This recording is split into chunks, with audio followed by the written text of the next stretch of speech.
Today I want to talk about 1 Corinthians chapter 7 where Paul is giving us instructions on marriage. And really it seems like he's trying to tell us don't get married. I mean, in fact, he is telling us like don't get married. He's saying I would much prefer that you guys stay as I am. Like I would prefer that you guys stay single. He's like, but if you guys can't control yourselves, right? Like if you can't control yourself, like you really feel like you have to have sexual relations, then go ahead and get married. Like he's stating it is not a sin. It is not a sin to get married. But he says, however, those who get married at this time will have troubles, and I am trying to spare you those problems. So he's saying it's not a sin to get married. I just think it would be better for you guys not to get married. Why? Because with marriage comes problems. And let's talk about like what it means to be married. Like what is a marriage? Like what exactly is that? Because I know some people right now are like, good thing I'm not married, but you're having sex with the same person, right? Like you're in a relationship with a person and you're having sex with that person, your boyfriend and girlfriend, or your boyfriend and girlfriend, or you're having relationships with that person and you're living together, or you're having sexual relations with that person, you're living together, and on top of that you have kids together, but you're not married. So you're like, good thing I'm not married, but you're still doing life together. So then you are married, as in you are joined together, as in you are one. So this message applies to you. Back to 1 Corinthians chapter 7. So why does Paul say those who get married will have troubles? Like what does he mean by that? Why did he say that? What kind of troubles is he talking about? Like what does that mean? The way I see it and the best way that I can put it is that everything is times 2. Like imagine if I have 100 thoughts a day, my partner has 100 thoughts a day. I have things that I want to do. He has things that he wants to do. And they may not always be like the same things. We may not always be on the same page. When it comes to buying something, both of you got to be on board. When it comes to the way that you want to raise your kids, there's going to be his way and there's going to be my way. And we got to come to an agreement. And if we don't come to an agreement, that there's going to be a disagreement, there's going to be a fight, there's a possible fight. That is what Paul means when those who get married at this time will have trouble. If I'm firm in my way, that I am just 100% sure that my way is the right way, and he's 100% sure that his way is the right way. And let me just tell you, they're not the same way, right? Like it's different ways. But how do you get me from turning away from my way, and how do I get him from turning away from his way? The only way that a marriage will succeed is instead of either blaming your partner for being wrong and you claiming to be right, is to look to God, because he is the way. God joins people together. God is in the midst of a marriage. Whether you like it or not, he's there. Whether you believe it or not, he's there. He's the one that brought you guys he's the one that brought you two together. Because let me tell you something, God knows what we need. And not only does he know what we need, he provides that which we need. Let me guess. Are you the wild, free spirit one, and your husband is the calm, shy one? God is in the midst of your marriage. Do you tend to be a procrastinator and your husband is the organized one, the always on time one? Yeah, God put you two together and God is in the midst of your marriage. Are you the silly one and your husband is more serious? God is in the midst of your marriage. There's something about you that stands out to your husband, and there's something about your husband that stands out to you. right? There's the good qualities, right? That thing that you guys have in common, right? Like, for example, me and my husband, we're both really organized. We're both clean. We really like the house to be clean and organized. I love that about him because it's something that we have in common. But what we don't have in common, what stands out to me about my husband is the fact that he's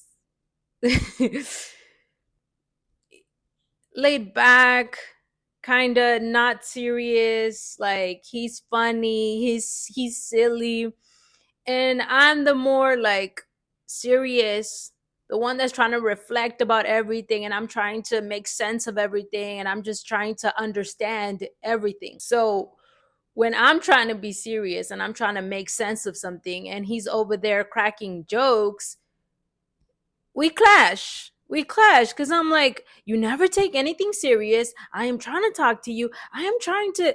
And he's like, literally. God knows what he's doing. Because a marriage is meant to edify, like edify us.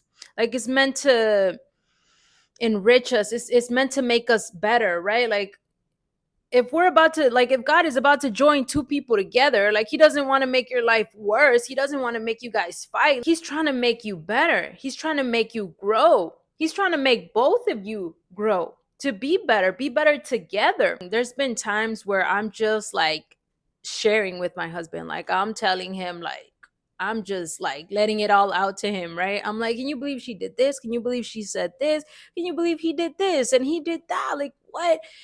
And I'm like really in my feelings. I'm like really serious. I'm just like really vomiting my feelings onto him, right? Like really just expressing how I feel and how it's making me feel. And at first, he'll be like understanding and yeah, like, oh yeah, what she said that, like what?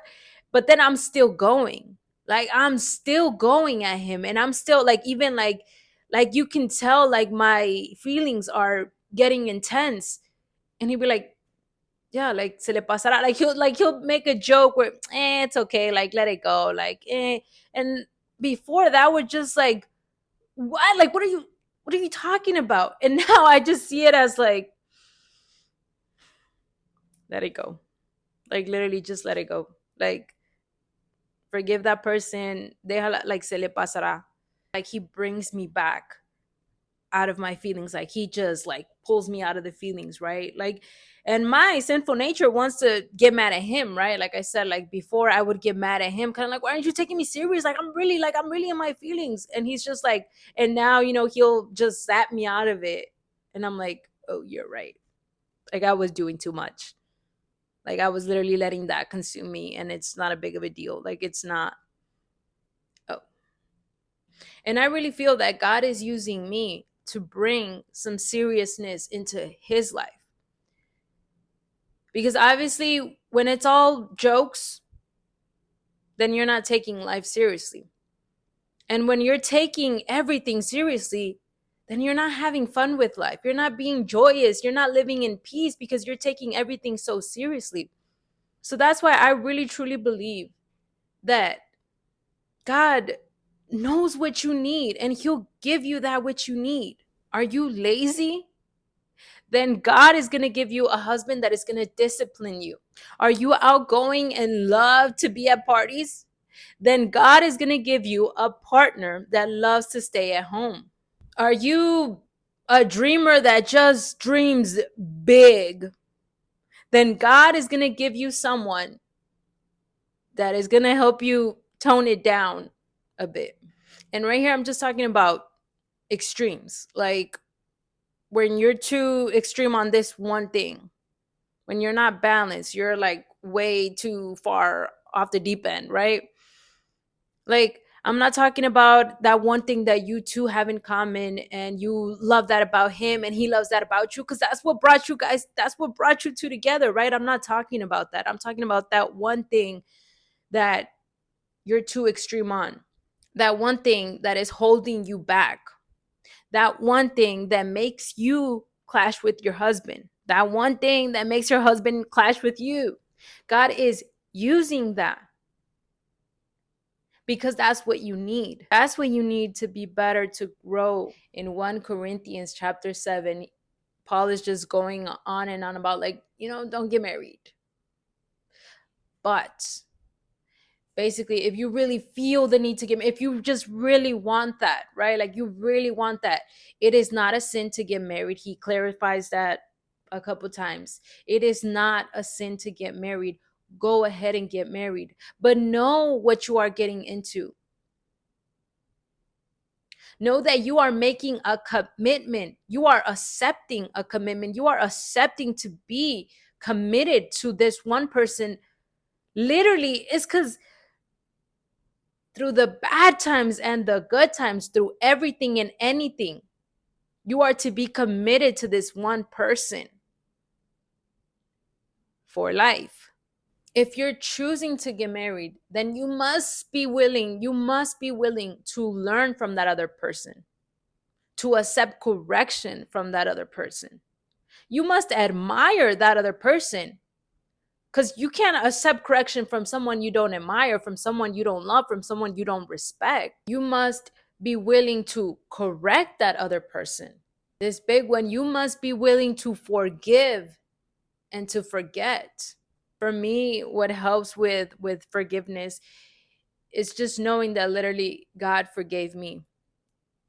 Like, of all my trespass, transgressions, like all my sins, like all my evilness, all the times I've hurt other people, all the times I've hurt him, any time that I have hurt someone, God forgave me of that.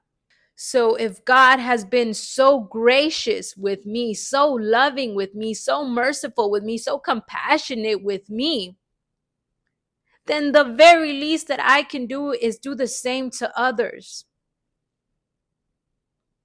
Be merciful to my husband when he says the wrong thing. Forgive him when he does or says the wrong thing. If you choose to get married, I just want to say that it is a beautiful thing. I know Paul is saying that there's going to be troubles, and there's going to be lots of disagreements, but also, like I said before, everything is times two. The word says how two is better than one. The laughter, the joy, it's times two. If you're going through something, you don't have to go through it alone, because now you have someone, you have a partner that's willing to do life with you, that is committed to doing life with you. You now have someone that is willing to carry the load with you. You now have someone that helps you. You have someone that encourages you. You have someone that is there for you. Marriage is definitely a safe place. To wrap this up, I just really want to say how marriage is something so beautiful, yet so sacred. Like, something that beautiful, it has to be sacred. It has to be from God. And if it's from God, then that means it's for your good. Every good and perfect gift comes from above. So if you're considering getting married, or if you're already in a marriage, know that God has blessed you. Even if right now you're like, yeah, I don't see it. I don't even, like, what are you talking about? Like, we're fighting constantly. You need to call on God. Ask him. Ask him to show you. God, how are you blessing me with this marriage? Like, how is this marriage blessing me? Like, I don't see it. Help me to see it. Show me how this marriage is a blessing to my life. And he'll literally show you exactly that.